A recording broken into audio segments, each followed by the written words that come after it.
Awesome. Liam, what's up? All right, man. How are you today? I'm great. So I'm really thrilled that we can get going on this. And just like we were talking about before, I think it would be really cool to just like get in the habit of exchanging some of the stuff we've been doing for our own exercise and like the highlights of it and what we were exploring and how that's been working out. So like, is there anything that you want to share off the bat?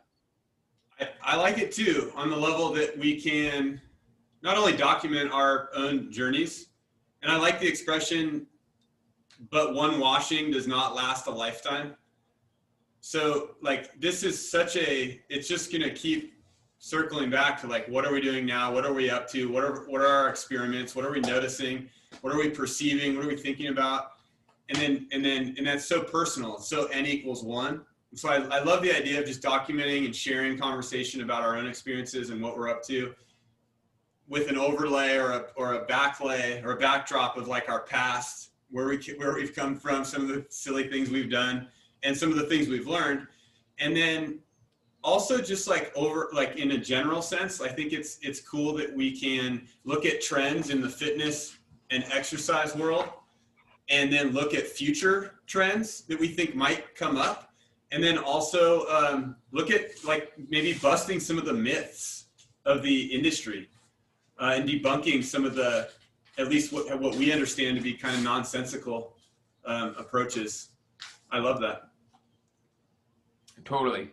So since our introductory episode, what would have been some highlight moments from your personal exercise?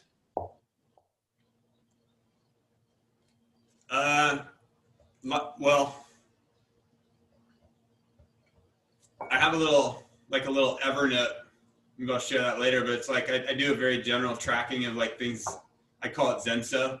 That's Zenso for me, is like all these like things that I think I'm conscious of being able to put in my life because I like doing them, and often it's like it's physical stuff to most people, but for me it's that there's no difference between physical and mental, and everything is one integrated whole functioning. And so I have this like list of different things, and I just jot down like each day or whatever, like what it might be. So like a lot of the days recently have been like hiking. We went on a trip to Monterey and we did hiking in Big Sur. We did a lot of beach play, a lot of walking, we do a lot of barefoot walking as part of it. And then there's like a lot of like, weight stuff that I love playing around with. So, it's pretty general, but I think one of the main things for me lately is I'm really trying to get into a kind of intuitive or go by feeling approach, in that I'm not really trying to stick to any kind of a program. I have a huge history of like practicing different programs or methods or just like sticking to certain plans and like seeing what happens.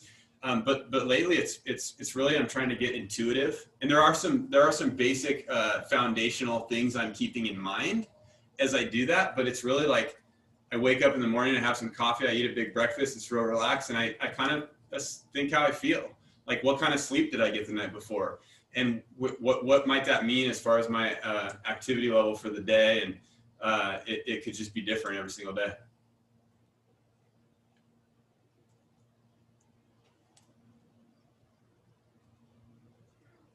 That's cool. So I take it then you haven't been really doing that much like play in the gym or with any weights? It's been finding its way into the deal. I've been bringing back into play Turkish get-ups, and that's one thing I've been playing around with kettlebells. I did a lot of them for a couple of years. I really got into them. I'm out of practice, but I really like doing the get-up as kind of a, I think I mentioned it in our first episode, like a poetic kind of deal. And to me, it's got so much yin and yang. I mean, it's about like mobility underneath a weight and moving underneath the weight, negotiating our bodies underneath the weight, but then we got a heavy load on top of us. So it's this like kind of blend of being able to move while bracing something pretty heavy. and so I've been getting back into that again, and so that's been finding its way into various days. I do a lot of heavy carries as part of like the weights lately, and then sprinting is like a big part of each week. Like I might do, you know, 1 or 2 different episodes of sprinting, either flat ground or hills, and that could mean a whole lot of different things. And then I'm as part of like all of that, I'm really thinking about like breath and like making things to me more metabolic in the sense that I'm maybe retaining more CO2 and breathing mostly through my nose. And so I'm really experimenting with a lot of that kind of stuff. As my impression on you is that you're doing some similar kind of experimentation, right? Yeah. So basically, my exercise over the past 8 months or so, 6 months, whenever they closed the gyms, right? It was back to making do with the resistance that I could find in the environment. And so that's taken a lot of shapes and forms. Recently, I've just been trying to like dial in using water instead of weights. And I don't mean swimming because I know we were talking about swimming earlier. But I mean just like filling up bottles of water and having the water be the weight, you know?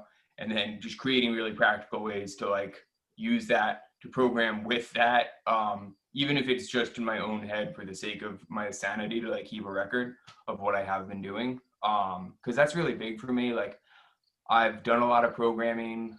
I've followed my own programs, and with clients, like super strict, always keep a record because that's like the heart of it. But for me, I find it's just so critical that like I record my efforts and I have some way of measuring progress because that shows growth over time. And also, I know that when I refer back to those and I see the numbers change or hopefully increase, it's not so much that the number increased, it's about the internal sensations that accompanied that. So, you know, like maybe at one point in my life, it was a 135 back squat that then turned into a 185 back squat for 20 reps, like no problem. But I know that, you know, when I first got under the barbell, it was like, though, you know, I didn't have any of that internal feedback, that rich internal feedback coming from those muscles, like in the traps and, you know, keeping the shoulders locked back and all that. And that really just kind of segues into something I want to highlight and also just like push back to you is this idea of internal and external focus and feedback. So like when you're exercising or when you're moving or just when you're existing, the place where your point of attention is, right? Yeah. So if you are moving a weight, an external focus, the external feedback would be watching the weight move. Or tracking it externally would be like counting the number of reps, counting the weight on the bar, and you do more the next time, and that gives you that external feedback of what changed in the environment. But 7 years in running, it still seems to me that most of the value comes from harnessing and changing the internal focus, emphasizing the internal focus and processing that internal feedback. And so, of course, that's like largely a mental game. That's not to say that I don't have fun, like watching the weight move. But, you know, like, I guess I'll rephrase my initial question to you, which is like, what have you been doing? What have you been feeling during your Turkish get-ups or barefoot walking or your heavy carries, you know? Because for me, sometimes my heavy carries, I feel them all in my calves, and sometimes my carries, I feel them in my brain because I'm spacing out, you know what I mean? Yeah. I think, so this is such a deep question. I mean, this goes so many different places with this. And so I actually like to think, one thing I like to think of is this, like this cocktail party effect. I don't remember where I heard this, but someone explained this once to me as the idea that if you're at a cocktail party and you're in one corner of the room just by yourself. And there's all these different conversations going on throughout the room. There's a couple over here and a couple over there, and two people over here and two people, and you can see this inside a classroom or inside a cafeteria or in a lot of environments you can practice this. And I'll relay it to like what we're talking about too. But the idea is that our attention is really interesting, that we can actually attend to selectively to like a couple 20 feet away in the corner of the room, and we can actually listen to what they're saying. But when we do that, whoosh, everything else in the room disappears, and we're just focused on that conversation. And we can just be standing in the same place, and we can literally cocktail party effect to another place in the room and listen to two people, and then everything else disappears except for those other two people who maybe are 15 feet away, straight across the room from us. And I've had a lot of fun doing this just in environments and seeing that this is actually, really an interesting phenomenon. And that if I try to pay attention to everybody at once, of course, I don't hear anything. And I can't really attend to anything. So I like to play this game when I'm strength training too. And it's this idea that like, I really can kind of like select consciously like where I want to put my attention. I kind of want to back up just a minute before I get a little bit more into that. I think it's a great topic and we can bounce back and forth on. And I have some other thoughts for sure. But I want to practice the screen share idea and actually share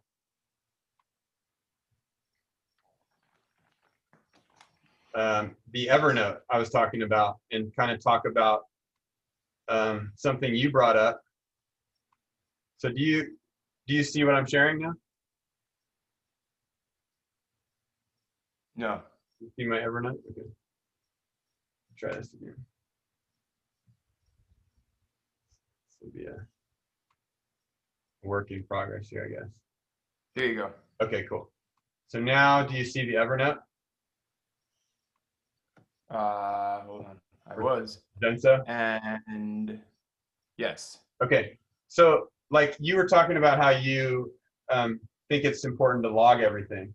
And I guess this is, I agree. I actually think it's important to get an idea for where we've been, especially in the recent past, so that can inform where we are now and then where we move forward. And then, so I used to be very meticulous.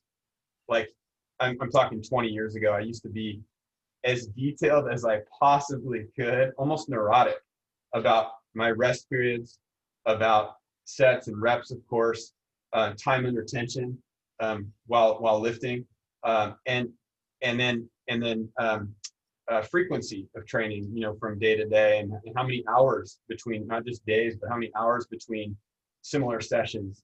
And I used to be very meticulous and write everything down, and it got to a point where it was really just crazy. I mean, I was just trying to account for all these factors, and then ultimately, there's infinite factors. And so at some point you realize like, wow, there's just so much I have no idea and no way of, controlling and analyzing. That being said, I do think it's important. I almost feel like for me, as I've become more healthy, maybe from a biological energy standpoint, I feel a lot more relaxed about it. So this is my current version of what it means for me to log like my training. And it's just, I just do it in an Evernote here, and I'll kind of scroll down, but you can see like I'm literally, all I'm doing in parentheses here where it says like for Thursday, for example, at the top there, it says inverted ring. And those are inverted rows on rings. And then I put in parentheses a 2, and that just means 2 sets. And so I don't even say how many reps I did. I'm just saying like, look, I did a couple sets of that, and I probably rested a good couple minutes at least in between those sets, but I'm not really too picky about it anymore. But this just gives me a general sense of kind of what I've been up to. You see on here as they get closer to the bottom, there's like Carmel beach play and hiking, and that's what I was referring to when we were down in Central Coast area of California. But that's kind of like how I do it now. I do think it's a good idea though, because then it allows you to kind of just go back and be like, what have I been up to? So that's what it looks like for me. You were talking about the idea of internal and external focus. which I think is an idea that a lot of people probably have no idea what we're talking about. And it's interesting because one of my favorite books, I actually brought it out with me today because I thought it might come up. But one of my favorite books is a book by Todd Hargrove called Better Movement. And he actually has a couple pages in it that where he talks about what it means to him to have an internal focus versus an external focus. So I think I'm just going to get the book and read those 2 pages. Sure, yeah. Add to our discussion. Yeah, you sent me the photos, and it is a concise way of putting it, for sure. Yeah, okay, I'm glad you thought so too. He's dived into a little bit of maybe some of the research behind it. And yeah, giving it maybe a concise way of looking at it. So it's here. Okay, I'll just start reading it because I think this might be interesting to listen to for viewers too. So the headline of this section is direction of attention. And that's what we're talking about. Like, where are we going to focus our attention? So he says, the direction in which attention is focused is also relevant to motor learning. There is a substantial body of research indicating that in a wide variety of circumstances, an external focus of attention leads to faster motor learning than in an internal focus of attention. What is the difference? An internal focus means the student thinks about the movement of his body during execution of a task. An external focus means the student places attention on the effects of his movement in the environment. For example, during a vertical jump, you could think about extending your hips and knees. This would be an internal focus. Or during a vertical jump, you could think about pushing your feet into the floor. That would be an example of external focus. To do an abdominal curl up, for example, you could think about flexing and shortening the abs or raising the head to see the feet. When throwing a dart, you could think about flexion at the wrist, or you could simply focus attention on hitting the target. Most of the research comparing external to internal focus finds that external promotes faster motor learning. However, there is some research and expert opinion indicating that novices might, in some circumstances, benefit more from internal cueing. The logic of shifting attention externally once skills are more automatic is consistent with the concept of the stages of motor learning, where motor control initially requires significant conscious attention and then proceeds to a more automatic stage of execution. My own interpretation, this is Todd speaking, is that external cues evoke motor patterns that are already well learned, and that internal cues encourage the use of motor patterns that are novel. Thus, although external cues should probably be preferred in most instances, internal cues might be useful for getting out of bad movement habits or for building new ones. Therefore, whether you choose to use an external or internal focus of attention during movement will depend on whether you are trying to perfect a motor program that is already well developed, trying to learn a new pattern, or trying to break an old pattern. As a general rule, external would be preferred in the context of performance, and internal might have more application in the context of rehabilitation or general health. One way or the other, attention is a tool that will have different effects depending on where it is directed. The best approach is to experiment with different places to focus attention and compare results. And so that's kind of a brief intro to where he talks about where we place our attention. And I guess, like, for me, in the recent kind of my recent experimentation, I do a lot of both. So for example, like if I'm doing a get up, I may do some slow get ups where I use a certain manageable weight and go very slow, because I'm really investigating or trying to investigate how I can make it more pleasurable and how I can make it more just efficient as a movement. And I feel like, based on my experience with Feldenkrais, that if I slow things down enough, I'm offered just so much more opportunity to really dive into different ways to explore the movement. and maybe inform nervous system wise, maybe inform new approaches that make sense. Some of what I've been doing recently is squattation. You might have noticed it on the Evernote there, and I think I posted some things on the Anti-Gym TV channel here of what that means to me. It's like something I cooked up, and we do a lot of. I'm going to start putting them up as little videos. But the squattation to me is a very slow and very internal attention-based thing where I can explore some very subtle variations in a very common movement like being on the ground in a squat position. So if I'm going to jump up to a bar though, and I want to jump as high as I can, and I've been doing some of this lately too in my practice, in my experimentation, I'm thinking about either how I'm noticing either the force I'm putting into the earth to jump, or I'm thinking about just jumping up as high as I can and grabbing onto a bar. So or something that I'm trying to get to. And that would be an example of external focus. So for me, this is actually something that I've never really talked about with anyone. So I'm glad you brought it up, but I think about it a lot. What about you? Yeah, totally. I guess it's tough because I don't know where to go first. In my focus, but for me, I'm always playing a balancing act between the two,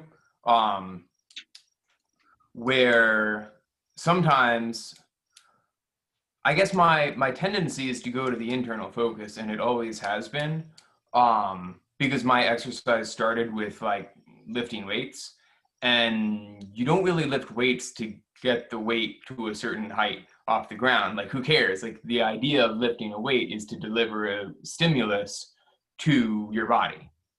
And so if you move slowly, like you're talking about, you can give your brain enough time to process that feedback. And I really can't understate the value of that people simply just move too quickly so that the feedback that their muscles are giving them as they produce energy in those ranges of motion is not even, you have no chance to access it or process it. And if you can't take a moment to feel what's moving inside of your body, then you don't have any opportunity to change what is moving inside of your body. Like in the case of a loaded carry, of course, you're carrying around something heavy.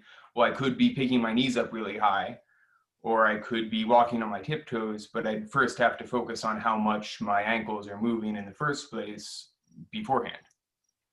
So for me, I guess one of the big ones was just like recently, it's been a matter of like using my resistance bands. I got the X3 bar. So it's like these super heavy bands, but they're kind of a pain because like you do a front squat with them and you're standing on the baseboard, and there's this incredible satisfaction when you like get like a couple degrees under lockout on a front squat with a bar, that is, or a goblet squat, where your quads are like really producing force, like maximum efficiency, and you've overcome all the sticking points down at like below 90, at 90, and at 45, or 120 rather, degrees knee extension.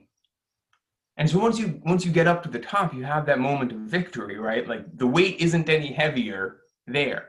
But the problem with the resistance bands, and I feel like it could really go on for a minute about this because everyone's using resistance bands now, thanks to COVID, is there's no victory. There's no victory over the bands because they only ever get heavier the bigger, the greater the range of motion that you exhibit. And you can make an argument that, oh, well, you're actually a lot stronger at the top of a squat, and why would you want to shortchange the loading? But I also think that the increase in spinal loading is perhaps suboptimal, to have like twice the amount of spinal loading happening just because you're standing up than at the bottom. And so that's been something I've been working on. So what was it, yesterday? I was pretty happy because I got one of those long lacrosse poles, lacrosse sticks, and I popped the head off of it, the defense sticks, right? Yeah. And so I popped the head off of it, and then I got 2 buckets full of water, 2 5-gallon buckets full of water on the ground, and I got some decent carabiners. So I tied ropes to the handles, so I'm able to climb under the stick as a bar and back squat. And when I'm down at the bottom, there's no weight because the weight of the ropes are slack. So it gives me that opportunity to like squat without a rack, literally no weights. That was pretty fun. I definitely enjoyed. Honestly, I enjoyed the quad pump. It was good. I haven't been able to do some decent back squats in a while. That's awesome. So when you were talking in the beginning and talking about it, being able to slow things down so that you can get more information about what's going on, and then I don't know. To me, that means that we can be more curious about it. And if we can be more curious about what's actually happening, we can really grow in terms of what we can do, in terms of our toolbox, so to speak.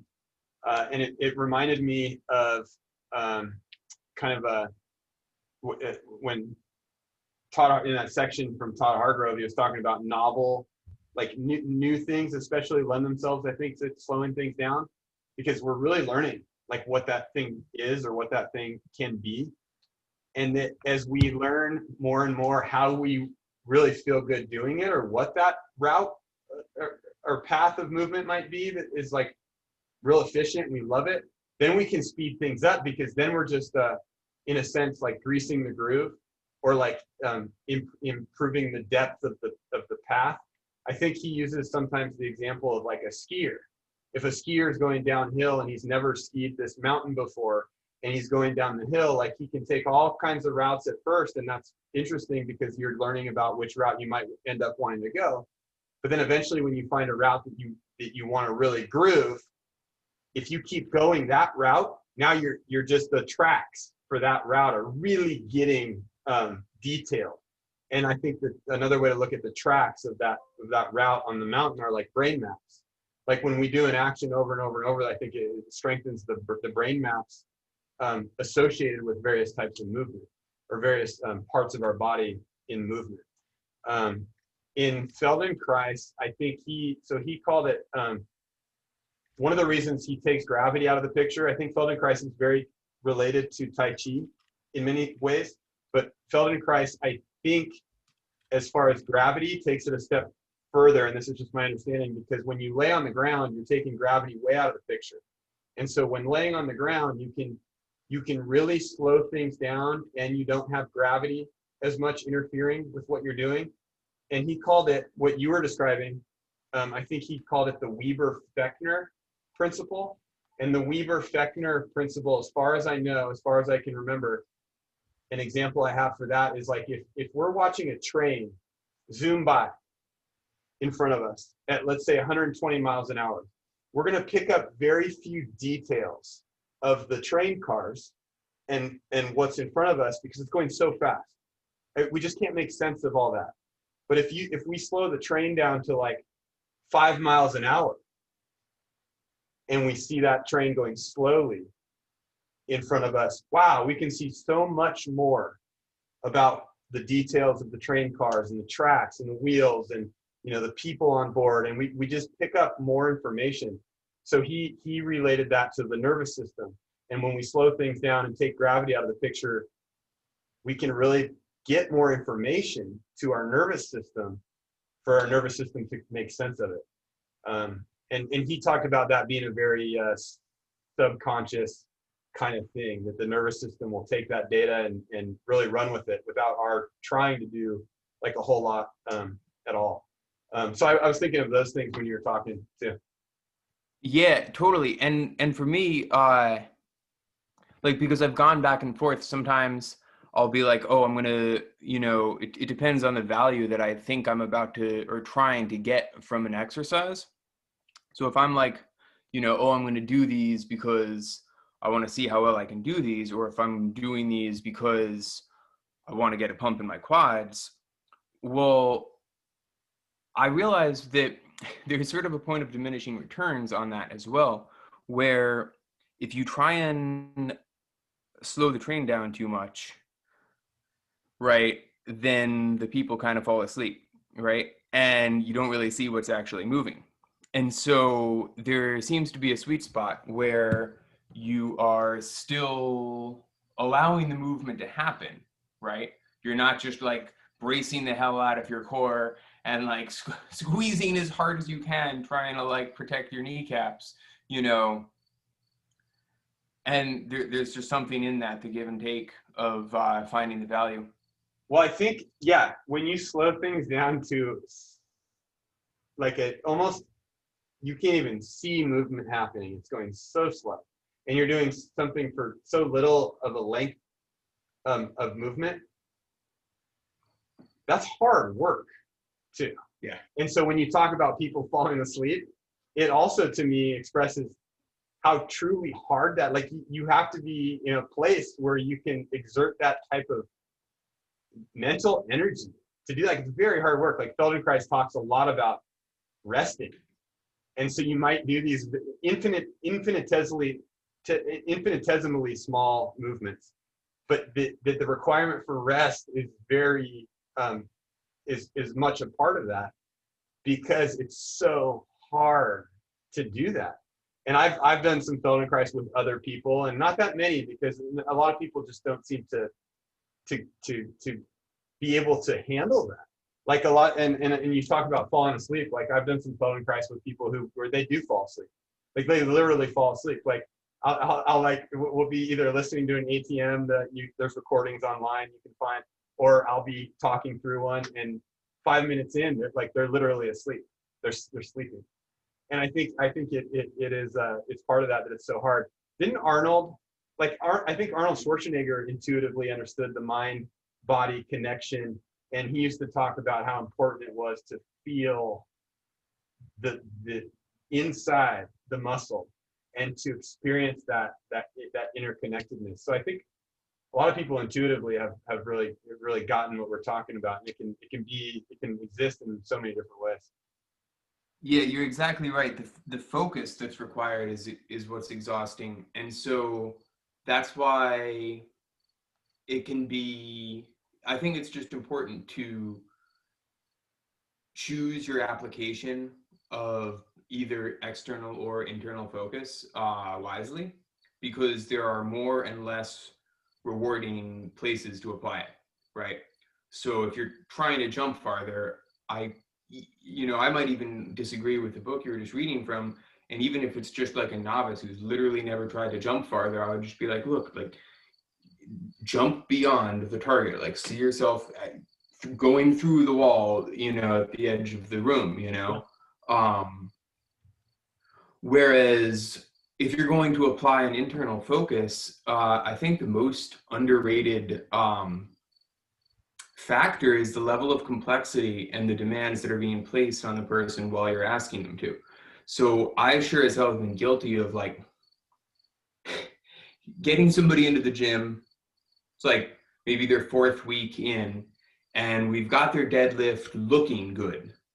And then I start to work on it, and I'm like asking them, if they can get their knees engaged a little bit more, or if they can think about the torque that they're applying to the bar and really feel their rhomboids and shoulder retractors working. And it's like, well, those might be decent cues, but if you're really trying to affect the way somebody's gonna get a weight off the ground, like you might want to acknowledge that like they're subconsciously, at least, like picking a weight up off the ground is going to be their first priority, and they're not really going to have a whole lot of spare resources to pay attention to some small muscle in their back that is or isn't working.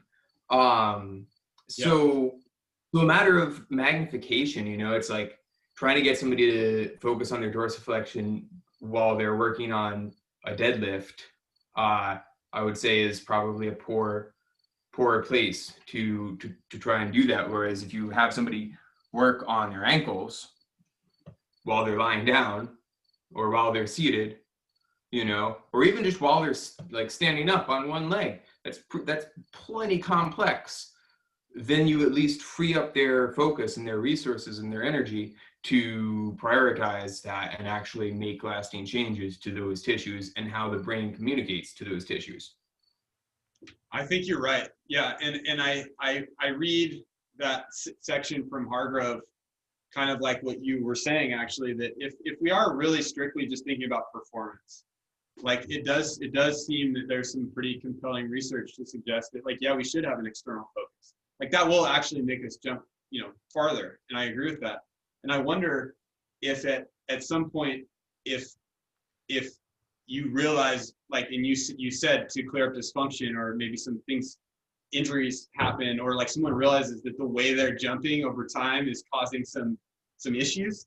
At that point, then the internal focus might be a way to examine some of those movement patterns, or some of those dysfunctions, and open up new ways of moving or executing an action that are actually more natural and more pleasing.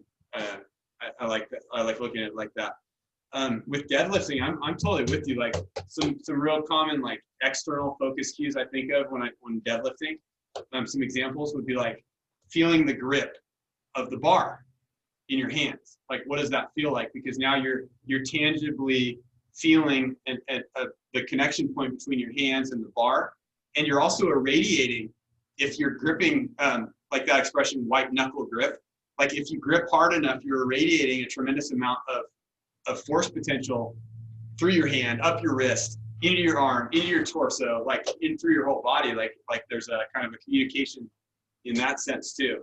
And yeah, there seems to be a compelling amount of research to suggest that even the way we pick up a weight, for example, like doesn't necessarily lend someone to pain or injury issues later on. Like, for example, like the way I could be picking up a weight that's totally wrong by conventional standards and totally unsafe by conventional standards my whole life, and have, zero incidents of like pain or injury. So and that shocked me when I started to get into that. Like it doesn't, like, you can't always take like someone who has low back pain and then say, oh, it's because they like lift things a certain way. It doesn't really seem to stack up that way. The more I've looked into it. So that kind of stuff's interesting to me too. I think probably one of the best,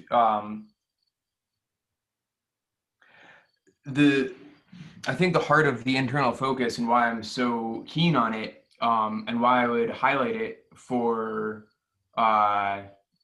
future reference, is just that whenever we exercise, we are subjecting ourselves to this voluntary stress, and our ability to perceive the way our body is adapting to that stress and meeting that stress is critical to controlling the damages and like maximizing the result, right? So when you are capable of when you can cultivate the awareness through the muscles of the lower back, to know when they are exerting force in a relatively neutral and stable and comfortable manner, then you're able to protect yourself from essentially pushing too far, right? Pushing beyond that. And also the ability to, like the example of Arnold and living in his bicep, right? During the bicep curl, those first few reps, you don't feel them, right? And then you start to feel them, and then they start to hurt. And I think that that gradient of energy and exhaustion is just so critical to understanding the energetic demands and state that you're placing your body in.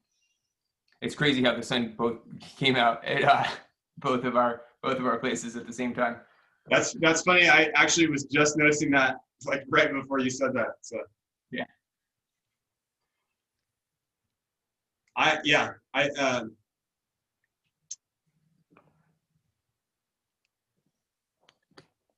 Do you want to keep going with that at all? No, I think that's about it. I think that this is probably a good good introduction to this concept that inevitably we're going to come back to of internal focus and external focus. And the idea, just the idea that we can play around with this, I think is cool. Yeah, and I guess I think I'd sent this to you previously, but like in looking at exercise in this bioenergetic way, in this perspective, I don't see what would be more important than an awareness of the point of your attention, this metacognition of where energy is moving and how it's moving, right?